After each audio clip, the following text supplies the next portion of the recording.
एक गांव में एक आदमी रहता था जो बहुत बूढ़ा हो चुका था, जिस वजह से उसे कम दिखाई देता था और बहुत कमज़ोर हो गया था। इसलिए अपनी बची कुची जिंदगी अपने बेटे के साथ बिता सके, इसलिए शहर में रह रहे उसके बेटे के घर रहने चला गया।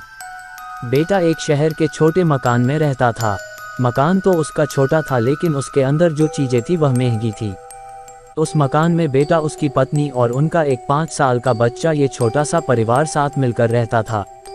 बूढ़े पिता के आने से उनके परिवार का एक सदस्य और बढ़ गया।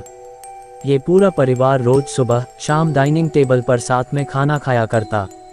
बूढ़ा पिता अपनी कमजोरी के चलते हमेशा खाने की चीजें नीचे गिराता रहता और कई बार कांच के बर्तन भी टूट जाया करते थे। कुछ दिनों तक तो बहू और बेटे ने ये सब सहन किया, लेकिन बाद में वे दोनों बूढ़े की ऐसी हरकतों से चिढ़ने लगे। एक दिन बेटे ने कहा कि ऐसा कब तक चलेगा, हमें कुछ करना पड़ेगा। उसकी पत्नी भी इस बात से सहमत हुई।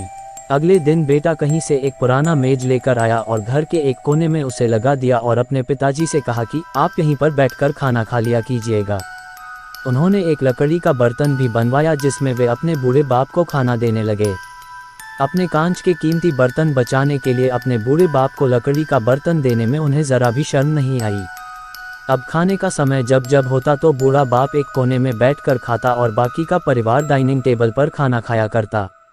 डाइनिंग टेबल पर बैठे बैठे दोनों पति पत्नी कभी कभी अपने बूढ़े बाप की तरफ देख लिया करते। बूढ़े बाप की आंखों में उन्हें आंसू भी नजर आते, मगर उन पर जैसे कोई असर ही नहीं होता।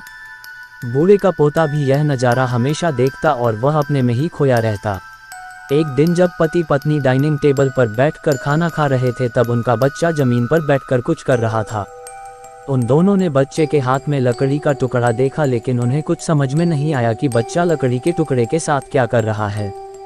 जब बच्चे के पिता ने उससे पूछा कि बेटा आओ खाना खा लो, तुम नीचे बैठकर क्या कर रहे हो, तब बच्चे ने भोलेपन से कहा, अरे मम्मी पापा, मैं आप दोनों के लिए लकड़ी का बर्तन बना रहा हूँ ताकि आप लोगों को जब आप बूढ़े हो जाओ तो उस दिन मैं खाना दे सकूँ।